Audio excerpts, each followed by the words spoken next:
August 18, 1944. High summer on the Japanese home islands. ***. The cicadas sang their relentless drone through the humid air of Yokohama. In the rubble-strewn streets, where fire had turned wooden homes to ash and American bombs had reduced factories to skeletal iron frames, an old woman knelt before a makeshift altar. Her hands, gnarled from decades of labor in the rice paddies, trembled as she placed a single grain of rice before a photograph of her son, last seen boarding a troopship bound for Guadalcanal 3 years prior. The grain was precious. It represented 1/10 of her daily ration. Around her, the city held its breath. Emperor Hirohito's voice had crackled through radios at noon, speaking in court language so archaic that many listeners struggled to comprehend his words. But the meaning seeped through like water through cupped hands. Japan had surrendered. The divine wind had failed. The Allies were coming. In the days that followed that announcement, a peculiar terror gripped the Japanese civilian population. Not the terror of bombs falling from silver bellies in the sky, which they had endured for months, but something more intimate and primal. They had been told for 4 years what would happen when the Americans came. The military government's propaganda had painted vivid pictures, American soldiers as demons who would rape, pillage, and murder without mercy. Leaflets had shown grotesque caricatures of bestial Allied troops committing atrocities. Radio broadcasts had described in horrifying detail what befallen populations in occupied territories supposedly endured. Mothers clutched their daughters. Fathers hid what little food remained. Some families, in remote villages, chose mass suicide over the anticipated horror of occupation. This was the inheritance of Bushido twisted into something unrecognizable, not the ancient warrior code of honor and loyalty, but a modern fascist interpretation that had taught an entire generation that surrender meant annihilation, that the enemy possessed no humanity, that death was preferable to the shame of defeat. Japanese soldiers on distant islands had thrown themselves from cliffs rather than face capture. Civilians on Saipan had leaped into the sea with their children.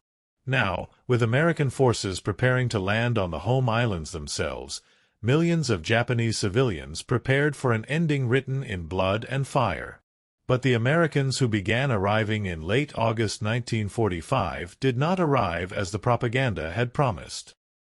The first U.S. occupation forces touched Japanese soil on August 28, 1945, when advance units of the 11th Airborne Division landed at Atsugi Airfield. They came not with bayonets fixed and murder in their eyes, but with something the Japanese population had not anticipated: discipline, order, and an abundance that seemed to defy the very laws of scarcity that had governed Japanese life for years. The contrast was immediate and disorienting. Japanese soldiers, emaciated and ragged, stood at attention in threadbare uniforms as American GIs disembarked from transport planes, their boots polished, their uniforms clean and well-fitted, their frames robust and healthy. The Americans carried not just weapons but cigarettes, chocolate, and, most significantly, food in quantities that seemed impossible to Japanese eyes accustomed to rationing that had reduced the average urban diet to barely 1,500 calories per day. The Japanese military had told their people that America was on the verge of collapse, that the war had drained the enemy's resources, that victory was inevitable if only Japan could endure a little longer. Yet here were soldiers who looked like they had never missed a meal, who distributed chewing gum to children as if it were dirt, who seemed to possess an inexhaustible supply of everything Japan lacked. The cognitive dissonance was staggering. In the ruins of Tokyo, where families boiled grass and tree bark to make a thin gruel, American supply trucks rumbled past carrying more food than entire neighborhoods had seen in months. General Douglas MacArthur arrived on August 30th, landing at the same Atsugi airfield in his customary theatrical fashion, corncob pipe clenched between his teeth, sunglasses reflecting the late summer sun. He had been given supreme authority over the occupation, and he understood something fundamental about the task before him. Japan had to be transformed not through force but through example. The Japanese people had been taught to worship the emperor as a living god, to view their military as invincible, to see their destiny as divine. All of those pillars had crumbled in the atomic fire of Hiroshima and Nagasaki. What remained was a population traumatized, starving, and terrified. MacArthur's first priority was not punishment but sustenance. He immediately requested massive food shipments from the United States, warning Washington that without food aid, Japan faced mass starvation that could kill millions and destabilize the entire occupation. The Japanese agricultural system had collapsed under the weight of war. Young men had been conscripted, leaving fields untended. Fertilizer had been diverted to munitions production. The 1945 rice harvest was projected to be catastrophically poor. Urban populations, swollen by refugees fleeing bombed-out cities, had no way to feed themselves. In this context, the American decision to feed the defeated enemy represented something unprecedented in the history of warfare, a conqueror who brought bread instead of the sword. September 1945. Yokohama Port District. The woman who had placed the grain of rice before her son's photograph heard rumors before she saw proof. Neighbors whispered in the darkened streets after curfew. American soldiers were distributing food. Not scraps or spoiled rations, but real rice. Polished white rice from California and Arkansas, shipped across the Pacific in quantities that seemed mythological. She did not believe it at first. Why would the enemy feed the vanquished? What cruelty hid behind such apparent kindness? Perhaps the rice was poisoned. Perhaps it was a trick to identify those desperate enough to accept it, who would then be punished. The propaganda had been so consistent, so insistent. Americans were devils who wore human skin. But hunger has a logic that supersedes fear. Her daily ration had been reduced to 300 grams of sweet potato and a handful of millet. Her grandson, 8 years old, had the distended belly of malnutrition. The bones of his rib cage pressed against skin like the framework of a paper lantern. He no longer played.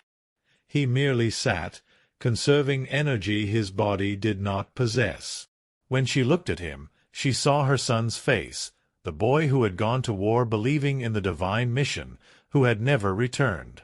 She could not lose the grandson too. So, one morning in early September, she joined the line forming at the distribution center the Americans had established in what had once been a fish market. The line stretched for blocks. Women, children, elderly men, the remnants of a society that had sent its young men to die on battlefields from Burma to the Solomon Islands. They stood in silence, eyes downcast, waiting. The Americans had set up long tables, and behind them stood soldiers who looked impossibly young and healthy. They were handing out burlap sacks of rice, weighing them on scales, marking names on clipboards. The woman noticed details. The soldiers' hands were clean, their fingernails trimmed. They smiled at the children, though the children shrank back in fear. One soldier, red-haired with freckles across his sunburned nose, was trying to communicate with an elderly man, gesturing with his hands, laughing when the man bowed deeply in confusion and gratitude. When her turn came, the woman could not meet the soldier's eyes. She bowed, the formal bow of deepest respect, and held out her ration card. The soldier, he could not have been more than 22, looked at the card, looked at her, then at the boy clutching her worn kimono. He said something in English she did not understand. Then he filled the burlap sack fuller than the regulation weight, added a chocolate bar on top, and handed it to her with both hands, mimicking her bow with clumsy sincerity. The woman accepted the sack, feeling the weight of it, real weight, substantial weight, and something inside her cracked. She had been taught that Americans were monsters. This boy had given her more food than she had seen in 3 months. His eyes held no cruelty, only a kind of sad kindness that seemed to acknowledge the absurdity of their situation. Victor feeding vanquished, enemy feeding enemy. She carried the rice home as if it were a newborn child. That night, For the first time since the surrender, she cooked a proper meal. The rice steamed in her dented pot, filling the ruins of her kitchen with a fragrance that carried memory of festivals before the war, of harvest celebrations, of normalcy. Her grandson ate slowly, his eyes closing in something approaching contentment. As she watched him, she understood that something fundamental had shifted. The Americans had not come to destroy them. They had come with rice. This scene repeated itself thousands of times across Japan in the autumn of 1945. In Tokyo, Osaka, Nagoya, Kobe, in every city that had been reduced to ash by American firebombers, distribution centers appeared like mushrooms after rain. The occupying forces brought not just rice but wheat flour, canned goods, powdered milk for children. They brought medical supplies, soap, DDT to combat the typhus and cholera that threatened to ravage a population weakened by malnutrition. They brought, most importantly, the demonstration that their abundance was real, tangible, and apparently limitless. The psychological impact of this abundance cannot be overstated. Japan had spent the war years under an ideology of scarcity elevated to virtue. Citizens had been exhorted to endure, to sacrifice, to accept deprivation as the price of national destiny. Luxury is the enemy, the government had proclaimed. Women had been encouraged to forego cosmetics and jewelry. Civilians had donated their metal goods to be melted down for weapons. The entire society had been organized around the principle that suffering would lead to victory. Now, in defeat, they encountered an enemy who had won precisely because they had not suffered, because their economy had been so productive that they could simultaneously wage war across two oceans and maintain a civilian standard of living that seemed fantastical to Japanese eyes.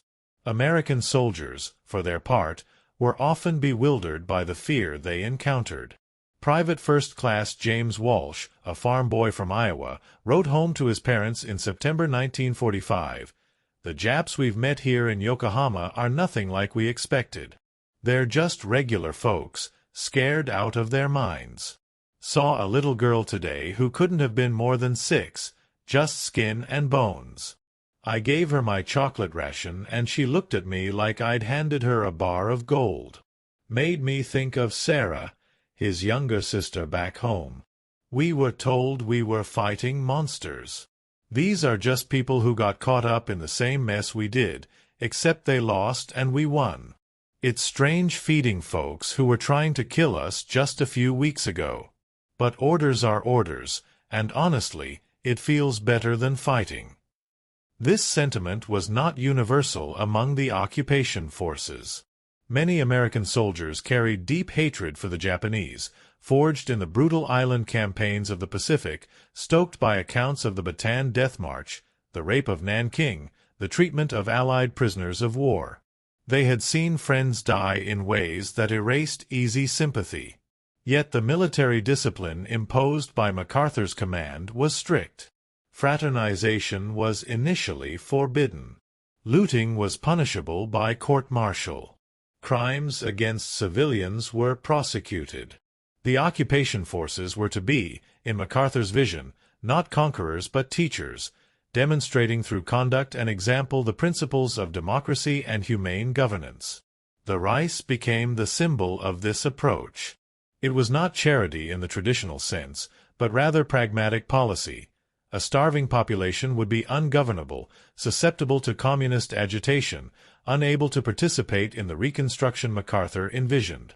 Yet to the recipients, the motivation mattered less than the reality. The food was real. It arrived in quantities that defied hoarding or corruption. It was distributed with a fairness that contrasted sharply with the final months of Japanese military rule, when officers had hoarded supplies while civilians starved. The Americans, it seemed, had so much they could afford to be generous even to their enemies. November 1945. Osaka. A former schoolteacher named Yamamoto Kenji stood in line at a distribution center with his wife and daughter. Before the war, he had taught history and ethics, instilling in his students the values of loyalty to the emperor, devotion to the nation, and the superiority of Japanese culture. He had believed in the greater East Asia co-prosperity sphere, the notion that Japan was liberating Asia from Western imperialism. He had watched with pride as his former students enlisted, as the empire expanded, as victory seemed assured. Then came the defeats in the Pacific, the firebombing of Japanese cities, the atomic bombs, the surrender. His school had been destroyed. His worldview had been atomized more thoroughly than Hiroshima. Now he stood waiting for food from the enemy. The shame of it sat in his stomach like a stone. Yet his daughter was hungry. His wife had sold everything of value to buy food on the black market, where a single sweet potato cost what would have once bought a week's groceries. They had no choice. As he waited, he observed the American soldiers managing the distribution. They worked efficiently, consulting lists, filling sacks, directing the crowd with a mixture of gestures and rudimentary Japanese phrases. What struck him most was their youth. These were boys, really, some barely out of adolescence. They laughed and joked with each other as they worked. One of them had a photograph pinned inside his helmet, a sweetheart back home, perhaps, or a mother. They did not look like demons. They looked like the students he had once taught, before those students had gone to war and died on islands whose names he could barely pronounce. When his turn came, Yamamoto bowed and presented his family's ration cards.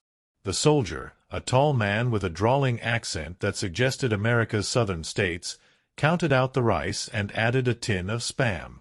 Yamamoto tried to refuse the extra. His ration card did not entitle him to meat, but the soldier insisted, pressing it into his hands with a grin. "For the little girl," he said in broken Japanese, nodding toward Yamamoto's daughter. The girl clutched her mother's skirt, peering at the soldier with wide eyes. The soldier reached into his pocket and produced a piece of hard candy wrapped in bright paper, offering it to the child. She looked to her father for permission.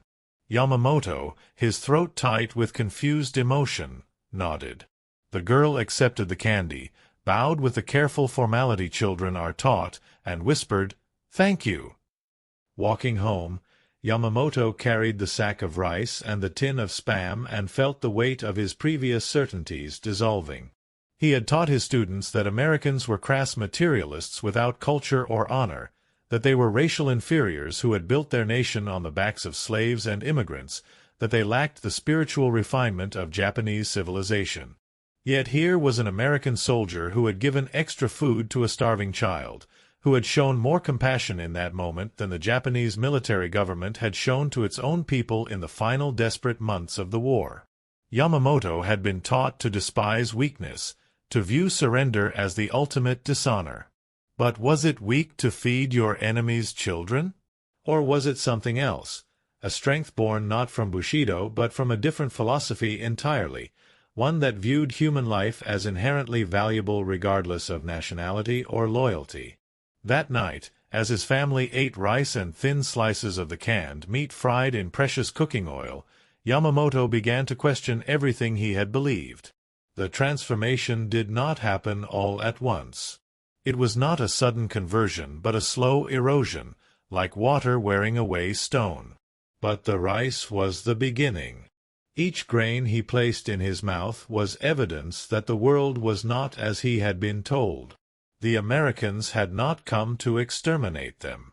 They had come with food, medicine, and, most destabilizing of all, the suggestion that perhaps Japan's ideology of racial supremacy and militaristic destiny had been not just wrong, but catastrophically, murderously wrong. The American food aid to Japan in the immediate post-war period was staggering in scope. Between September 1945 and December 1951, the United States shipped over 6 million tons of food to Japan: rice, wheat, barley, soybeans, canned goods, dried milk. The cost exceeded $2 billion, an astronomical sum for the time, equivalent to roughly $30 billion in today's currency. This was not purely altruistic. American policymakers, particularly after the communist victory in China in 1949, viewed a stable and pro-Western Japan as essential to containing Soviet influence in Asia. A starving Japan could become a communist Japan. A fed Japan could become a democratic ally. The rice was geopolitical strategy rendered edible. But to the individual Japanese civilians receiving that aid, the geopolitical calculations were invisible. What they experienced was the concrete reality of American abundance contrasted against the deprivation of their own wartime economy. This contrast was perhaps the most effective propaganda the Americans could have deployed, though it was not propaganda in the traditional sense but simply truth made visible. The United States had waged a global war on two fronts and emerged not exhausted but stronger, its economy booming, its citizens well-fed, its industrial capacity unparalleled. Japan had devoted its entire society to war and ended in ruins, its cities destroyed, its people starving, its ideology shattered. The Japanese had been told that Western democracies were decadent and weak, that their individualism and materialism made them soft, that Japan's spiritual strength and collective unity would triumph over American wealth. The reality suggested otherwise. American democracy had proven more resilient, American capitalism more productive, American society more adaptable than the militaristic authoritarianism of Imperial Japan. This realization filtered through Japanese society not through intellectual argument but through sensory experience. The taste of American rice, the weight of a full belly, the feeling of a child's fever breaking because American penicillin had arrived in time. December 1945. Kyoto. The woman who had received the first sack of rice in Yokohama had become, in her small neighborhood, a kind of translator between worlds. She had learned to recognize the different American soldiers who staffed the distribution center, had learned their rudimentary Japanese, had even learned a few words of English. "Thank you," she could say, and "please," and the names of her grandchildren when the soldiers asked. The Americans had started bringing toys for the children. Wooden blocks, balls, dolls with yellow hair and blue eyes that fascinated and disturbed the Japanese girls who received them. They brought clothing, both military surplus and civilian goods shipped from the States. They brought, most remarkably, optimism, a sense that things would improve, that the destruction was not permanent, that life could be rebuilt. The woman's grandson had gained weight. His belly no longer distended grotesquely. His eyes had regained a spark of mischief. He played in the rubble with other children, building elaborate forts from broken bricks, flying kites made from American newspaper. One day, he came home with a baseball, an actual American baseball, leather-stitched and nearly new. A soldier had been tossing it with some children, teaching them the rules of the game. The boy was enchanted. He slept with the ball beside his pillow, as if it were a talisman of the new world being born from the ashes of the old. The woman watched these changes with a mixture of relief and melancholy. She was grateful for the food, for her grandson's health, for the absence of the violence she had feared. But she also grieved for the world that had been destroyed, not the militaristic state that had led them to disaster, but the quieter traditions, the sense of identity and purpose that had been bound up with that state. Who were the Japanese if not the subjects of a divine emperor, if not the inheritors of a unique and superior culture, if not the warriors of a sacred destiny? The Americans offered democracy, individualism, capitalism, systems that felt alien and unsettling. The woman did not fully understand them. But she understood rice. She understood medicine. She understood the kindness in a young soldier's eyes when he gave candy to a child. Perhaps that was enough to build upon. In the broader transformation of Japanese society, these small acts of human connection, the shared rice, the distributed candy, the baseball games, became the foundation of something unprecedented. Japan did not become America. It retained its distinct culture, language, and traditions. But it absorbed certain principles that the occupation forces embodied. The idea that government should serve the people rather than the people serving the state, that individuals possessed inherent rights, that economic prosperity was possible and desirable, that war was not glorious but catastrophic. These ideas were not imposed solely through MacArthur's reforms, the new constitution, the land redistribution, the dismantling of the Zaibatsu conglomerates, but through the daily interactions between occupier and occupied, victor and vanquished. The symbolic power of rice in Japanese culture made its use as a tool of transformation particularly potent. Rice was not merely food in Japan, it was identity. The Japanese word for rice, gohan, is also the word for meal itself, suggesting the centrality of rice to the conception of sustenance. Rice cultivation had shaped Japanese society for millennia, creating the cooperative village structures, the emphasis on collective harmony, the agricultural rhythms that governed life. The emperor's most sacred duty was to plant rice in the palace paddies, symbolically ensuring the nation's prosperity. To accept rice from the Americans was thus not simply accepting charity but accepting a fundamental disruption of the symbolic order. Yet the alternative was starvation. The 1945 rice harvest yielded only 60% of normal production. The 1946 harvest was little better. Without American aid, demographers estimated, Japan could have lost 10 million people to famine and disease in the immediate post-war years. The specter of such catastrophe hung over every policy decision MacArthur's administration made. The rice shipments were thus both practical necessity and political statement. America had the power to let Japan starve, but chose instead to feed it. This choice, more than any constitutional reform or war crimes trial, demonstrated the difference between the two nations' governing philosophies.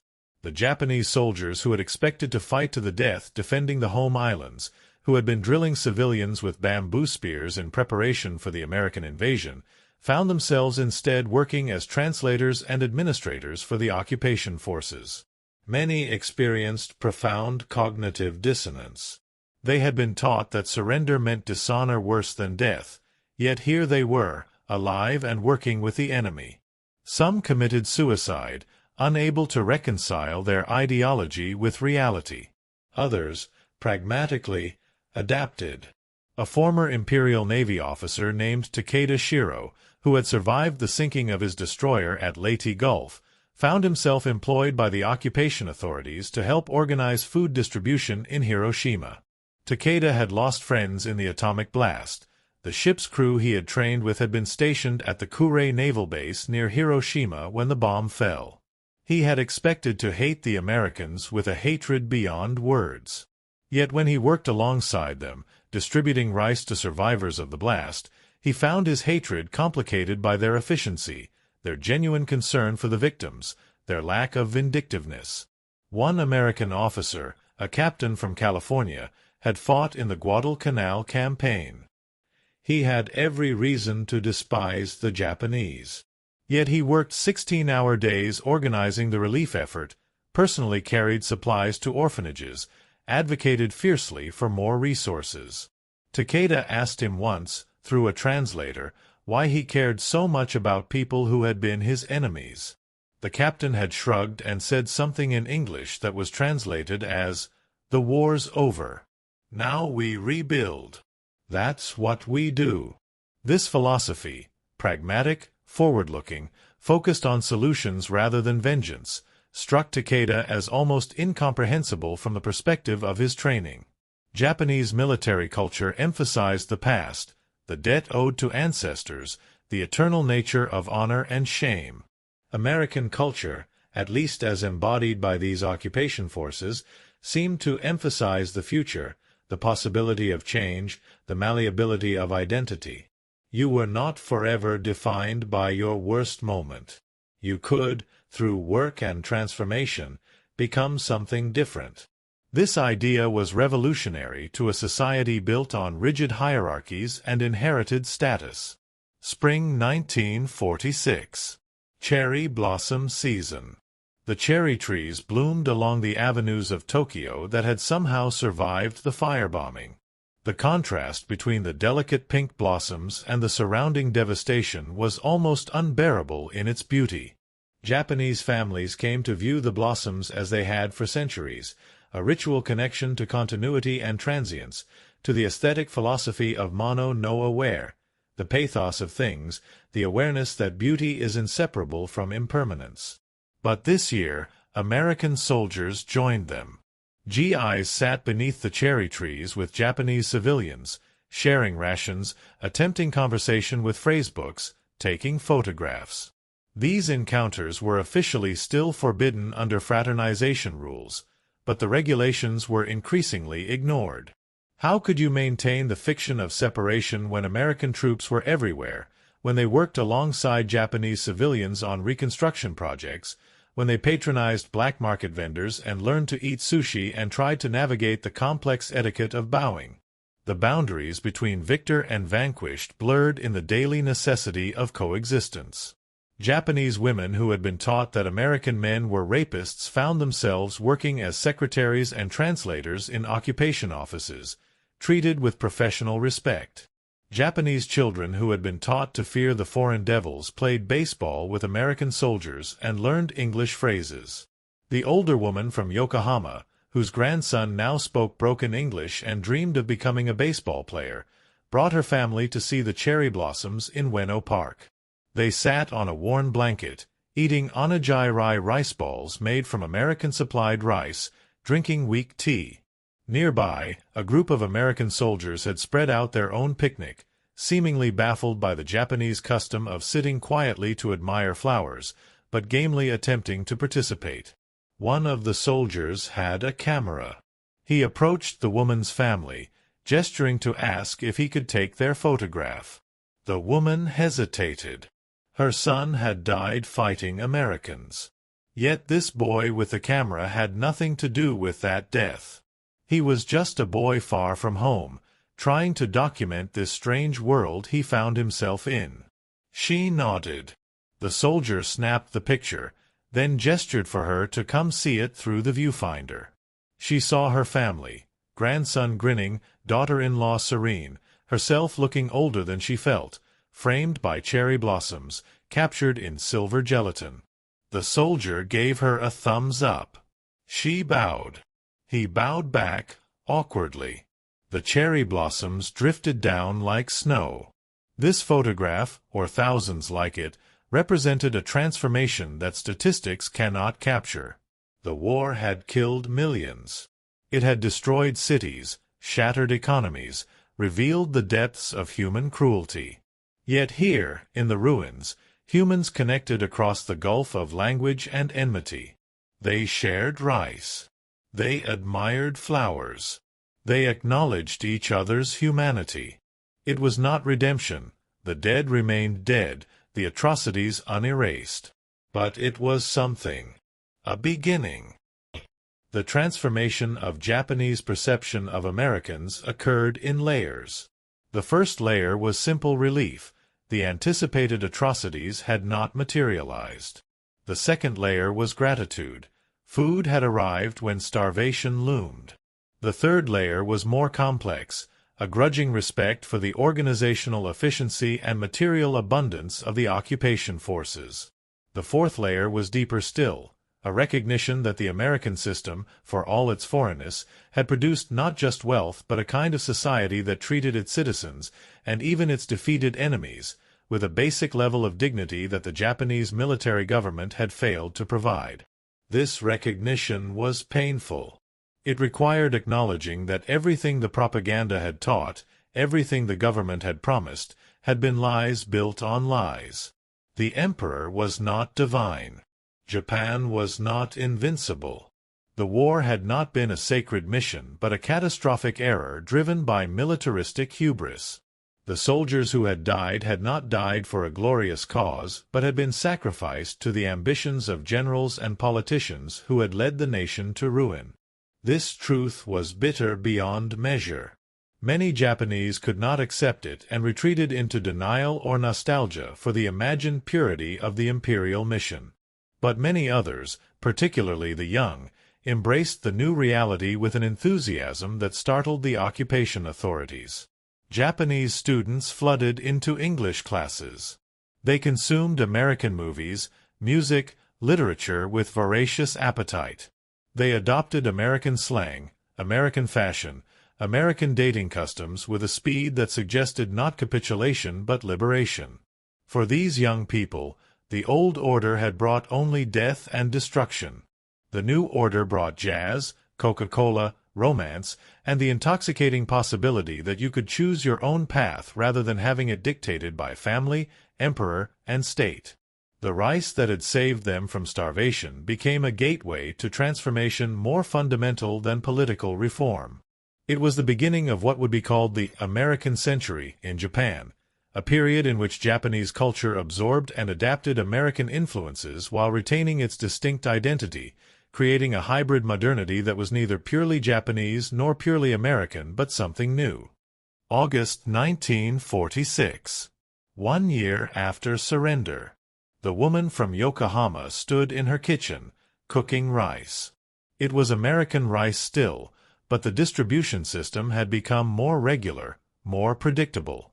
Starvation no longer threatened. Her grandson had started school again, classes held in a partially rebuilt building, taught by teachers who were carefully rewriting textbooks to remove the militaristic propaganda of the previous era. He came home with stories about democracy, about elections, about something called human rights. She did not fully understand these concepts, but she listened and nodded and felt grateful that he was learning something other than how to die for the emperor. The rice steamed in her pot, and the fragrance filled the small kitchen. She thought about the journey of these grains, grown in California or Arkansas by American farmers, harvested by machines she could not imagine, shipped across the Pacific in the hulls of cargo vessels, distributed by young soldiers far from home, received by her desperate hands. Each grain was a small miracle of logistics, economics, and political will. Each grain was evidence that the world was larger and more complex than she had been taught. Each grain was a seed of new possibility. She served the rice to her family. They ate together, grateful for the fullness, no longer desperate. Through the window, she could hear children playing in the street. Her grandson and his friends, Japanese and the children of American soldiers who had married Japanese women despite regulations, playing together in a mixture of languages. The sound of their laughter was the sound of the future being born. It was not the future anyone had predicted. It was not the glorious empire promised by the militarists, nor was it the democratic utopia imagined by American idealists. It was something messier, more complicated, more human. It was the future built on the foundation of shared rice, of small kindnesses exchanged between former enemies, of the pragmatic recognition that survival required cooperation. The woman finished her meal and washed the dishes in water carried from the communal well. She was tired. She was old. She had lived through war, occupation, transformation. She did not know if what was being built would last, if the fragile peace would hold, if her grandson would live in a world without war. But she knew this. The Americans had come, and they had brought rice. That simple fact had changed everything. In the broader sweep of history, the American occupation of Japan is often analyzed through the lens of constitutional reform, economic policy, and strategic geopolitics. Scholars debate MacArthur's motivations, the effectiveness of democratization efforts, the persistence of Japanese conservatism beneath the surface of reform. These are important questions. But they risk obscuring the lived experience of ordinary people who experience the occupation not as policy but as daily encounter. The soldier who gave candy to a child, the distribution of rice that prevented starvation, the baseball game that bridged language barriers. These small moments accumulated into transformation. The Japanese people had been taught to expect demons and found humans.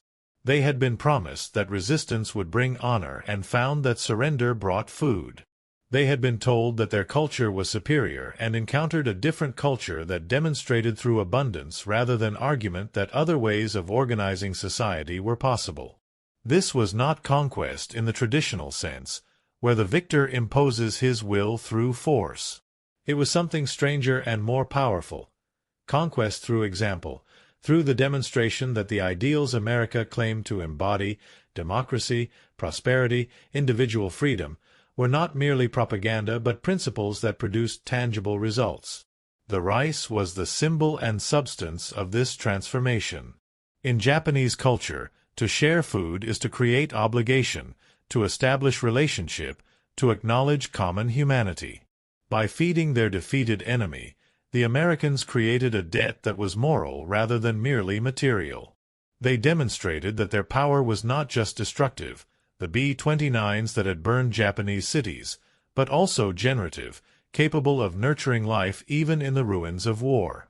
This lesson was not lost on a people taught to view the world through the lens of obligation and reciprocity. The rice imposed an obligation not to repay in kind but to acknowledge, to learn, to change. The symbolic rice resonates through the subsequent history of Japanese-American relations. Japan became not just an ally but a close partner, its economy rebuilt with American assistance through the Marshall Plan's Asian equivalent. Japanese factories that had once built Zero fighters began building cameras, televisions, automobiles. The work ethic that had been channeled into militaristic expansion was redirected into economic development. The same national discipline that had mobilized for war mobilized for peace. By the 1980s, Japan had become the world's second-largest economy, a testament to the resilience and adaptability of a people who had rebuilt from ashes. This success story is often told as if it were inevitable, as if defeat naturally leads to resurrection. But it was not inevitable. It required specific choices. MacArthur's decision to retain the emperor as a symbol while stripping him of power, the commitment to feed the population despite the enormous cost, the restraint shown by occupation forces who could have taken vengeance but chose discipline, the willingness of Japanese people to adapt and learn from their conquerors. Any of these factors could have gone differently. The occupation could have been vindictive, creating lasting resentment. The Japanese could have rejected American influence, retreating into militant nationalism. Starvation could have radicalized the population, creating conditions for communist revolution. That these catastrophes did not occur was in no small part due to the rice. The rice kept people alive long enough to choose adaptation over resistance. It demonstrated American intentions more clearly than any speech or proclamation could. It created space for the slow, difficult work of transformation, not just of political structures but of worldviews, identities, and collective memory. The rice was the beginning of a conversation between cultures that continues to this day, a conversation complicated by history but made possible by the fundamental recognition that the enemy, too, was human, that their children deserved to eat, that suffering should be alleviated rather than compounded. Epilogue. In the end, the rice did more than feed bodies. It fed the possibility of a different kind of peace, not the peace of subjugation but the peace of mutual recognition, however imperfect and incomplete. The Japanese civilians who whispered in fear until American soldiers shared rice experienced in that sharing a lesson about power that transcended military victory. That true strength lies not in the capacity to destroy, but in the capacity to nurture, that winning the war was less important than winning the peace, that the measure of a civilization is not its ability to conquer, but its willingness to lift up even those it has defeated. This lesson resonates beyond the specific context of post-war Japan. It speaks to the fundamental questions of what we owe to each other as human beings, how we build trust across divides of nation and ideology, how we transform enmity into cooperation. The rice shared between American soldiers and Japanese civilians in the autumn of 1945 was not merely charity or strategy, though it was both. It was an act of imagination, the ability to see in the face of the enemy not a demon but a mother, a child, a human being who suffers and hopes and deserves the chance to rebuild. The grains of rice that traveled across the Pacific carried within them the seeds of a new order, one built not on the old patterns of imperialism and domination, but on the radical proposition that democracy, abundance, and human dignity were not the privilege of victors but the birthright of all people. This proposition was imperfectly realized, often honored more in rhetoric than reality. But it was realized enough to matter, to transform Japan from a militaristic empire into a peaceful democracy, to create a relationship between former enemies that, while sometimes strained, has endured for nearly 8 decades. The woman from Yokohama, who placed a grain of rice before her son's photograph in the ruins of August 1945, did not live to see the full flowering of the transformation that rice initiated. She died in 1958, in a Japan already prosperous, already rebuilding, already looking toward a future that would have been unimaginable in the desperate days after surrender. But her grandson, the boy with the distended belly who became healthy on American rice, grew up in that new Japan. He became an engineer, helped design the bullet trains that would symbolize Japanese technological prowess, married, had children of his own who grew up never knowing hunger, never knowing war. On the anniversary of the surrender, he sometimes visits the shrine where his great-grandmother kept her small altar. He brings rice, Japanese rice now, from the abundant harvests of a rebuilt agricultural system. He places the grains before the memorial tablets of ancestors, including the uncle he never met who died at Guadalcanal. And he remembers the stories his grandmother told him, about the fear that gripped the nation when the Americans came, about the rice that arrived when starvation loomed, about the young soldier with red hair who gave candy to a frightened child. These memories are not comfortable. They carry the weight of defeat, the shame of dependence, the complexity of gratitude mixed with grief. But they also carry truth, that in the darkest moment of their history, when everything they had believed was revealed as lies, when their cities were ashes and their people starving, the enemy came not with the sword but with bread. And in that bread was the seed of renewal, the possibility of transformation, the hope that even from the ruins of war, something new and better could grow. The rice has been eaten long ago. The soldiers who distributed it have grown old and died. The world they helped create has faced its own crises and contradictions. But the lesson remains, simple and profound. We are all, in the end, just people who need to eat, who love our children, who hope for peace. When we remember that, when we choose to feed rather than destroy, we plant seeds that flower in ways we cannot predict, but that may, if we are fortunate, grow into something approaching understanding, forgiveness, and the fragile, precious possibility of peace.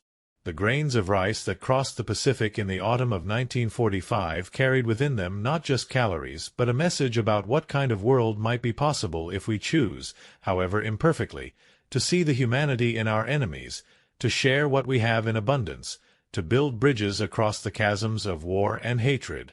That message echoes still, in every act of generosity that crosses divides of nation and ideology, in every moment when we choose compassion over cruelty, connection over isolation, the hard work of peace over the bitter satisfaction of vengeance. The rice was just rice. But rice can change the world.